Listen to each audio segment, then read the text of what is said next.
Parkcast, the UK's original theme park podcast. Okay, welcome back to Parkcast, Park fans. We're a podcast for theme park fans, and if this is your first time here, you're very welcome. We've got loads of old episodes which you can go back and listen to. Some really interesting chats with some really interesting people, really influential people in the theme park industry as well. So that is well worth going and listening back to. And we're just here every week chatting about things going on in the theme park world. I'm Bex, this is Kev. Hi everyone. And it's really nice to have you here with us. Now, today's episode is a bit of a whistle-stop one, and we're doing something a little bit different. I asked on Instagram a few weeks ago if anyone was listening to the podcast and you had anything you'd really like to hear us talk about, please let me know. And we could look at doing it for a future episode. And lo and behold, apparently people listen. Which, I was surprised as much as anyone else. I'm just talking nerdy theme park stuff and people like it. Well, so that's cool. I thought it was just us, to be honest. Yeah, we're just having a great chat. I know. And, but apparently you are out there, so hello. It's nice to have you. It is. And we're very grateful that you indulge us in our nerdy theme park chat. Absolutely. So one of the people who responded to me on that question was Martin. And he said, I'd really like you guys to do an episode where you talk about unpopular theme park opinions. So maybe opinions that you not unpopular as in we all hate Merlin, just unpopular opinions where you kind of fall out of line with most other theme park fans, or so you think. Right. So I was thinking I could start this one off because I work with German gap year students, and this one particular student I took to Alton Towers during 2023. So Nemesis wasn't open. Okay. So obviously very disappointed that I couldn't get her to experience Nemesis. So we experienced all these other rides, and I kind of built it up and say, you've got to come back because you've got to ride this roller coaster, and it's incredible. So Nemesis Reborn opens, and she went with some other friends in the UK, and I asked her, I said, so what did you think? I was really excited. She said, it's a bit overrated. No. And so that got me thinking, like when you mentioned about doing these unpopular opinions, thinking there might be people out there who actually share this idea that maybe Nemesis is overrated. And I did think, oh my goodness, did I oversell it? Did I push too much? And I thought, no, I couldn't have done. This coaster should sell itself. So what was her sort of background? We've never spoken since. Block, delete. Blocked. She is German though, so has she been to some of the German parks? Has she Yeah, I think she's been to Europa Park and other parks like that. So do you know what she kind of rated? Like what her bench line was to say that Nemesis was overrated? I think Galactica was her favourite coaster as well. So she enjoyed Galactica, but she thought Nemesis was over. Okay, well, I can see why you're not speaking to her anymore. Sorry, Madita, if you're listening. It was an interesting one. I think I messaged in capital letters back, overrated. Yeah, Are you sure it wasn't the Runaway Mine Train? You went on by mistake. There are people on TikTok who still claim that Inferno is better than Nemesis. I mean, we ignore them, we listen, we don't judge too much. We entitle your opinion, but you're wrong. Yeah. Okay, well, yeah, it was a good one to start us off. I mean, to be fair, that isn't one that came into my inbox. No one else said that Nemesis is overrated. Were a couple of people who said Galactica was overrated, but no one said Nemesis. So there we go. That's an interesting one. Martin, you kind of started off this whole topic of conversation. I suppose this could be related in a way. His unpopular opinion is Vekoma SLCs aren't that bad. There was a pause. Did he have an example of which one? I mean, I think he just thinks in general Vekoma SLCs are just not as bad as we might think. Now, I cannot agree with this opinion at all. I have not ridden a Vekoma SLC where I've thought that was all right, actually. Either Odyssey at Fantasy Island, which is just down the road from me, which a lot of people say is probably one of the more rideable ones. No, I just found them rough. Yeah. They're just uncomfortable to ride and not very pleasant. So, the Traumatizer, that's the odd name. Is that one? Infusion. Infusion. Yeah. So Yep. Infusion is obviously a Vekoma Yes, that's right. SLC. Yeah, yeah, yeah. That is the worst one Mm-hmm. that I've ridden. Like without a doubt. Like I have actually said I will not go on that ride again Mm-hmm. because a few times I've been there and I've said, "Oh, fine, I'll just do it once." And every Mm. single time I do it, I regret it. Yeah, Like, I fully don't. regret It's it. probably been years, years, and you can put water fountains in front of it all you want, but Yeah. it doesn't It's still make it any better or any more interesting. I don't see the point really in riding a roller coaster where you're on it and you're literally bracing into every turn because you see it coming. You're like, Mm-hmm. oh no, this is gonna hurt. Mm-hmm. It's just like Yeah, punishment for I yourself, know. And you surely. can cushion your seats as much as you want, but it's just they're not very comfortable. I mean, if you're a weird sadist and you like the idea of being beaten as you go around, maybe it's like we say about wooden coasters. Sometimes wooden coasters you get that bit of extra, as Andy Hine would say, a bit of shake, rattle, and roll, and maybe you like that kind of rattle, but not on a Vekoma I think the difference with SLC. the Vekomas is obviously you're bashing your head, aren't you? And a Hmm. Woody, like I don't mind Woody's rattling around and I get shaken, but my head is always Mm. not being thrown into a restraint. And I think it's that Yeah. really I also have the female thing, and I suppose some men, of Mm. wearing earrings, and I'm always ever so slightly concerned that Ah, an earring yeah, is of going to course. I rip. never thought of that. Yeah, I just, yeah, it's like worst case Hmm. scenario in my head every time I'm riding it. I mean, clearly it's never happened, but I Mm. do struggle with them. Although I will say, Nick, my husband, Mm. doesn't have the same issue at all. He actually really likes Okay. Infusion, which is mental. But he would agree with Martin on that. And I can't Mm. understand it. I don't understand how it's not painful because it's so painful for me. I really don't understand how people are getting away with them and Mm. thinking, actually, that was all right. Maybe it's just like you say, it's the thrill of the thrill. I don't know. I remember the corkscrew used to be quite bad as well when I'm thinking about other Mm. Vekomas as well. But I'm interested because I'm trying to remember. I definitely went on Traumatizer when it was at Southport um, in my early years, and I don't remember it being too bad. So I don't know whether it was a when it's first off the line sort of thing. Um, but definitely once it moved to Blackpool, I remember it just came a bit unbearable, and I don't know so. if it's the wheels, the bearings, the track itself, what it is, a combination of it all that just means they are very, very rattly. But Yeah, but yeah, I've noticed with Gerstlauer as well, like a lot of their coasters quite notorious for being rough. Saw the yeah. ride has certainly got a lot rougher.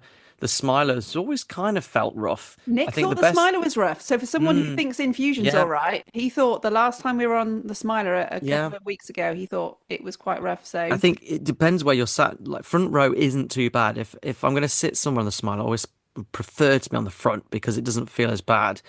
But I think it's just certain coasters are just I don't know how it ends up that way, but it's no B&M smooth, it's not. you It's know. it's no nemesis. Hmm. So in a You know. way, if you'd taken your German friend to go and ride Infusion, think how disappointed she would Ah, have been on that. I know. But go on that and then go on Nemesis, and Yeah. then you wouldn't be able to say it was overrated. That's where you went wrong. Next time, if she's over Hmm. again, that's what you need to do. Definitely, definitely. Okay, moving on. Which one should we go to? Let's do Stevie, who says roller coaster POVs are pointless. Okay. Wow. I mean, Mm. there's a lot of people, a lot of roller coaster content creators making a lot of money out of theme park POVs on YouTube. If you see the number of views that they're getting, Yeah. there's certainly a lot of people watching them. Is it something that you would do? Do you sit and watch POVs of roller coasters? Um, I certainly did a lot during COVID. Yeah. Um, so, and I did the thing where I put my child in the little basket, and put the TV, pretending we're on Just Wicker Man shook it going around. around. Yeah, yeah, yeah. Um, I enjoy it because I don't get to go abroad as often. So when there's like new coasters out, I do enjoy watching and POVs. Like when Falcon's flight opens, it's not going to be a part that I'll be able to get to probably. I'll send you a postcard. Actually, I do. I don't. You do a POV though. I might do if Neil lets me. By the way, that is a plug You for know, a previous episode. By exactly. the way, Go check yeah, that podcast yeah. out. But I would probably watch that because I'll be interested to see what it's like. I understand the idea of them being pointless because you don't get the same sensation. So, like, you can think, well, I'm a bit nervous of heights. Maybe I'll watch the POV of Hyperia before I go on it. But it's still not going to give you that same kind of feeling. So Yeah. you can be sat on your sofa watching Hyperia and think, actually, this is all right. But it doesn't create the same, that same sensation that you get when you're on it. I think that's Steve's point, actually, that, yeah, you can watch it, but you're not getting any of the actual thrill of riding the roller coaster. And that's why he thinks they're kind of pointless. I don't tend to watch them a lot, a bit like you. I did it during lockdown. I was actually supposed to go to Cedar Point in May of 2020. We had it all booked. So on the day that I was supposed to be riding Steel Vengeance for real, I was actually sat watching it on YouTube. Were you sat in a basket and Nick was like making you... Not quite. Maybe I should have. I was just kind of crying. Crying. On my sofa. Could be here. I should be here. That's cruel doing that to yourself, though. I know. It wasn't great. What about dark ride POVs? Well, how are you even getting them? Surely someone's getting... What I love is 90s. You can go on YouTube and obviously watch some of these classic dark rides from the 90s on someone's cam. It's pretty much black the entire time. A Sony There's the odd Handycam. moment where the light comes on and an effect comes out, but you're just sat staring at a screen that's in total blackness going, I can't see anything. That's because you're filming a POV of a dark ride, and on an old camcorder. What's mad is they would have been massive as well. So there would have been no mistaking that someone was filming, because literally your home video cameras in the 90s were like huge. They were like film grade size. Whereas now you could have like a little discreet GoPro mounted somewhere. Or as Kip Hakes would tell you, you could use your Ray-Ban Meta glasses, although not at Merlin. No. They don't allow it. They get very upset about things. What like about POVs but facing the person so you get their reaction? Oh, yeah, no, I don't get them. Nah, I'm not. I don't want to see. Do you not think that they're better because you get to see their? Oh my goodness! Or No, I don't want to see someone's excited face on my TV. Thank you. Is it because they're on it and you're not? That's what I find when a lot of these new coasters. I'm like, well, I'm not on it, so it's just no one looks good riding a roller coaster. I don't like it's just not a flattering place to be. You get a lot of like whoa, like open mouths. It's like Formula Rossa and those sorts of ones. It's literally just your face being pulled back. Yeah, it's not good. No, that is definitely pointless. Don't do that. If you're filming a POV, at least show me the ride. Don't show me your own face. But yeah, interesting discussion point. Let us know if you've got a strong opinion on that one.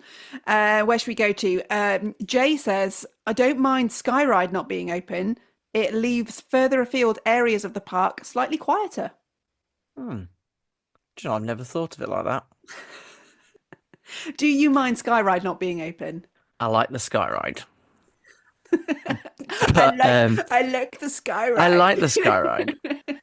I only thought, but again, I guess it's circumstantial because our youngest, we've been trying to encourage not using the pushchair anymore. And when we were at Towers recently, and it was like the Skyway was open, we could literally hop on, we'll get up to where Wilder David Walliam is, rather than having to walk a 3-year-old all the way across the park to get up to the end. Yeah. I don't know if it does. I mean, it might be at the start of the day. If you go up to Dark Forest and that kind of, you go to Rita 13 at the beginning of the day, that normally probably is really quiet. Even unless with you're the a runner. Skyride opening? With the Skyride opening, funny thing is, like before it closed, it didn't open till 11 anyway. No, that's true. So most people probably walked over to that end of the park before the Skyride had even opened. Yeah. And what the Skyride also does that's nice is you get to see the gardens as well, and you get to see them from a great point of view. So even if you just happen to walk past it from Mutiny Bay up to the towers, and people go, oh, that's cool. I do miss it being open for accessibility, I guess, as well, really. What about you? Yeah, well, same as you. I mean, our daughters are very similar age, and yeah, we are on the Mm. cusp of needing the pushchair or not. We went to Drayton Manor at the weekend and didn't need it all day, which was quite nice, and she didn't ask for it at any point. However, at Towers, with the Skyride not being open, there's just no way. I mean, we regularly would do about 25,000 Hmm. steps there, which as an adult is enough. Mm. But yeah, on a 4-year-old, it's just Yeah. it's too much. I will never say that I don't mind the Skyride not being open. I think it Hmm. needs to be open. I can't wait for it to be back open. I hope they give us Yeah. a date soon. They have said April, so Hopefully, let's we hope are so. hopefully it's doing a load of testing. Yeah, I did. Yep, yeah, Did you did see see it it the other tested on day. the week? Yeah, yeah, Yeah. yeah, yeah. So I mean, it must be nearly ready. You'd think so. I think the other thing as well is that the hotel entrance into the park is by Galactica. So I see the point, but the problem is even if the Sky Ride is working or not, you're going to get a lot of hotel guests going straight into the queue for Galactica or Nemesis straight away. So Yeah. that's not going to be quiet because hotel guests enter the park through that section now. Yeah. So really, it's probably only Dark Forest that's going to be quieter because of it not being Yeah, open, yeah. maybe. I also think that that area of the park is generally quieter at the moment because there's nothing there. Like the world of David Walliams, what a sad place that is to be True, at the moment. true. And then obviously you've With got Hex as well, not open at the minute. yeah, Well, it well is it now, just reopened April this week. 1st. Thank So, goodness. yeah. But yeah, with obviously the dungeons not being there, nothing being in that building, Hmm. it does feel a bit like a ghost town when you go down there at the moment. It feels eerily quiet, which I don't think is great. I hope that we are going to hear something about that area Yeah. soon. Like Yeah, I maybe hope so. Really next do. couple of Really do. years. It needs it. Hmm. Yeah, so I don't know if the Skyride, once the Skyride's open, will it make 13 and Rita any busier? Don't know. Not, I'm If not it like opens at 11, probably not. no. Well, to be fair, If it like, opens straight away, maybe. 13 will start opening at midday. So No, don't. Yeah, no, because David Williams World probably doesn't open till 11 still, I don't does it? think. Yeah, If I I'm don't think right. it does. So, No, it's quieter because of that, I guess. I don't Hex know. is going to be opening at 11, isn't it? So Okay, yeah, there you go. there we go. So yeah, I don't mind Skyride not being open. No, I can't agree with that one. I can't. I don't think there's many people who are like, I'm not fussed about the Skyride anymore. If they're Mm, not, if they don't want to bring it back, I think especially as oldies are like, yeah, we need it yeah, now, please. Just yeah. our legs. Hmm. Um, Here's one from Jack who says Taron is quite boring, other than the launches, hugely overhyped. Now, Jack, we need to have a There's word. thousands of enthusiasts just threw their phones in the air or laptops, wherever you're listening, into the air. That or spat their Like, coffee out and what? you've crossed a line, Jack. I think you're joking there, Jack. Um, Is that just to see our reaction? just sent it in to upset Bex, her current number one coaster. No, like, I'm sorry, no. And you say other than the launches, but that's kind of the point of Taron, right? It's the launch is a launch coaster, Hmm. and it's not like you just have a launch and then there is nothing. It's Mm, like it's all the yeah. near misses. It's the way you're interacting Oh, with the all the theming is theming. It's the incredible on it. speed that you go into that second launch with. Like, Hmm. And yeah, like nighttime as well. oh, Like, amazing. and I can get it if you said like Rita, because the launch on Rita, I actually really like the launch on Rita. I find it really intense. I find it more intense than Stealths, but there you go. That could be another Oh, interesting. unpopular opinion. Um, but after that, the circuit isn't very interesting. It's really boring. And if you say that, what about Icon? Because I Yeah, know Icon doesn't have the same kind of speed that Taron does. no, But or if the same theming. yeah, exactly. But if we're saying that Taron isn't as interesting once apart from the launches, what about Icon? Yeah. I'm not having that one. I'm not. That's, Sorry, Jack. You're going in the I think bin. that's what you want Um, us to go down this rabbit hole and let's look at all these launch coasters and see. well, it's interesting that you say that about Stealth and Rita because I've been doing this little test on TikTok. If you're not following us over there, it's Parkcast Pod. My husband's a fighter pilot, so I've been trying to find out if we can find a roller coaster that in any way sort of compares to flying a fighter jet. We tried to do Rita when we went to Towers. We did like Smiler, Oblivion. We couldn't do Nemesis or Galactica because they weren't open that day. Rita was open, but as soon as we got over to it, it broke and it was down for the rest of the day. So annoyingly, we couldn't test it because he's got this little app which measures G-forces. So we wanted to see what the actual force of Rita was like. And then I do want to get him down because he's never ridden stealth. So it would be really interesting, I think, for him to sort of get the feel for these like hydraulic launch coasters. We've done Red Force at Portaventura, Ferrariland, but obviously that's not a hydraulic launch, it's an LSM, so it's slightly different. And someone did comment and say the hydraulic launchers are supposed to be very similar to what they use on for fighter jets on boats, like launching them off boats, which is not what he does, but he does launch very, very fast. So we won't give away. I think go and find it and watch it, and you'll be surprised at some of them. It's very interesting because I'd say some of it can be false advertising on what they suggest that the G-forces are on these coasters and what the app is telling you. But I don't. I think the thing with Taron, say, like, I do love Icon. But if you're after sheer intensity in terms of speed and just near misses, I think Taron just has it all, really, doesn't it? I love it. And I'm someone who would normally say I like coasters that are really high, like have big drops, big ups and downs, which Taron doesn't really have at all. No. So the fact that beats Shambhala for me, which has got all that, I think it kind of should. If you haven't been to Phantasialand yet, it's definitely one to put on your bucket list. Definitely. To get over there. And because it's so compact, because of the way that they've done the theming, it does feel very like it does feel faster in some ways because you're so close to all the terrain and the rock pieces and stuff. I think so. So it'd be interesting with like indoor coasters. I think we mentioned about what Space Mountain might be like, with the Disneyland Paris in terms of the G-forces, because it might not be as much, but because you're in the dark and enclosed, it creates like I know we're going off on a tangent now, but it creates like an intensity, doesn't it? Which Taron does have compared to, say, Icon, because Icon, is more open. I know you get a few moments because it's interconnected with other coasters and other rides and stuff, but I wouldn't say it's dull. Well, interestingly, we do have a little trip maybe planned to Phantasialand in the next few weeks, and I will get him to take his G-meter there so we can actually get a scientific reading on how intense Taron actually is. So I will report back with that one. We'll just do one final one to wrap this one up. I had so many, can't even go through them all. So I think we need to do a part two. Yeah, we'll have to come back to this. And if you've got any you want to add in, please feel free to message me and do that.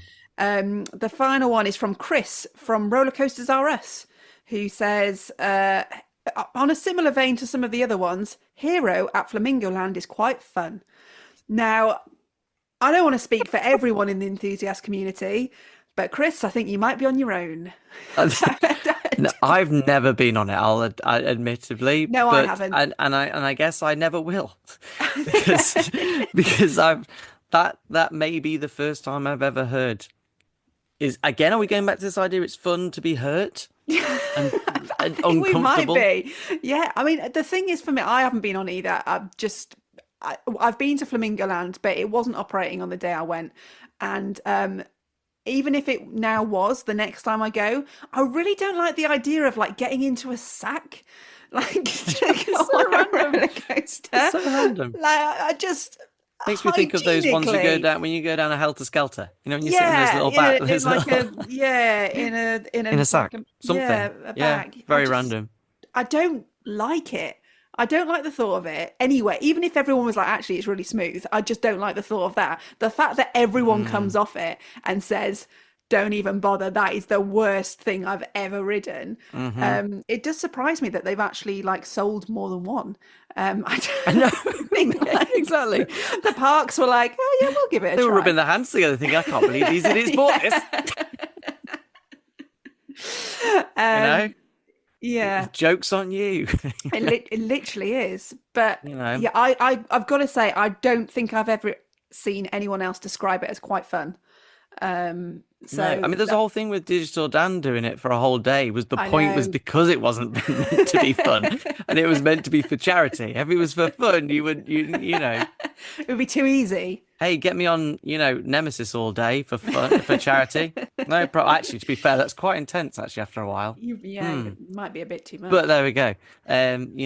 But where something like Hero, I can,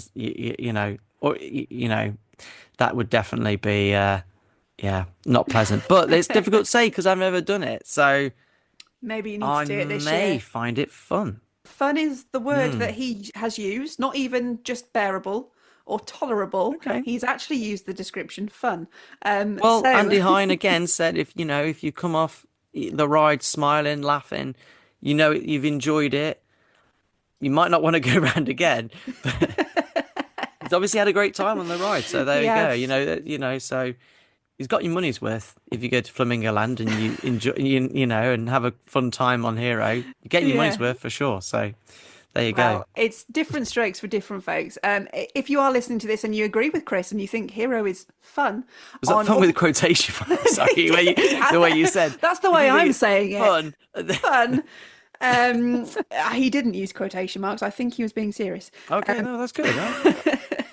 Remember, we like a bit of seriousness on this podcast. We are very, as that review said, slightly more adult themed. So absolutely, we'd like to take these reviews seriously. Yeah, definitely. But yeah, if you agree with Chris, then do feel free to let me know. You can find me on all the social platforms, mainly on TikTok and Instagram. If you go searching for Parkcast there, my face will come up to greet you, which is terrifying, but please bear with it. And you can send me a message. You can also drop us a comment in the reviews if you're listening to this podcast on YouTube or Spotify, wherever you're listening, and we will pick them up there. We need to do another one of these because I've got too many to get through, and I'm sure there are a lot more unpopular theme park opinions out there. So yeah, definitely want to hear yours if you're listening to this and thinking I've got one. Absolutely. And if you happen to have been to Oakwood and you felt like Brer Rabbit was a masterclass in dark ride making, that should have been yours. Feel free. It's that bad. It was good. Brer Rabbit was the most underrated dark ride the UK had. There you go. Go check it out. Find a POV of that dark ride. No, don't. Well, we do, but don't do it before you go to bed because you'll be sleeping with the light on. Yeah. But terrifying. there you go. That could be. If that happened to be you, and there you go. If you happen to think that Spooky 3D is better than the Haunted House at Alton Towers, then go for it. No one actually commented to say Jewel was better than the Haunted House, so I was expecting that one. Yeah, I did. We would have to have made a long episode. We'd have had a scene by scene analysis of why that couldn't possibly be true. Absolutely. Fun. Okay, that's been Someone's fun. going to do it now. You know that is going to be on the next episode. All opinions welcome. Yes. I hope you've enjoyed today and a little bit of silliness. Now, next week, I am touching wood to say we have got an incredible guest with us next week. Very excited. I can't say any more, and I don't want to say any more just in case for some reason it all falls through. It's booked in. They have the link to record, and I'm hoping very much that they are with us because if they are, it's going to be eye-opening if you are a theme park fan. That's all I'm going to say. Really interesting. Yeah. You need to be back here this time next week to see if we have got that guest, which hopefully we have. If you haven't already, hit subscribe so that you get a notification whenever we release a new episode. And if you do want to drop us a review, we always welcome them. We will be back next week, and hopefully it's going to be a really good one for you. Hope you've enjoyed today. We've been Parkcast. Parkcast, the UK's original theme park podcast.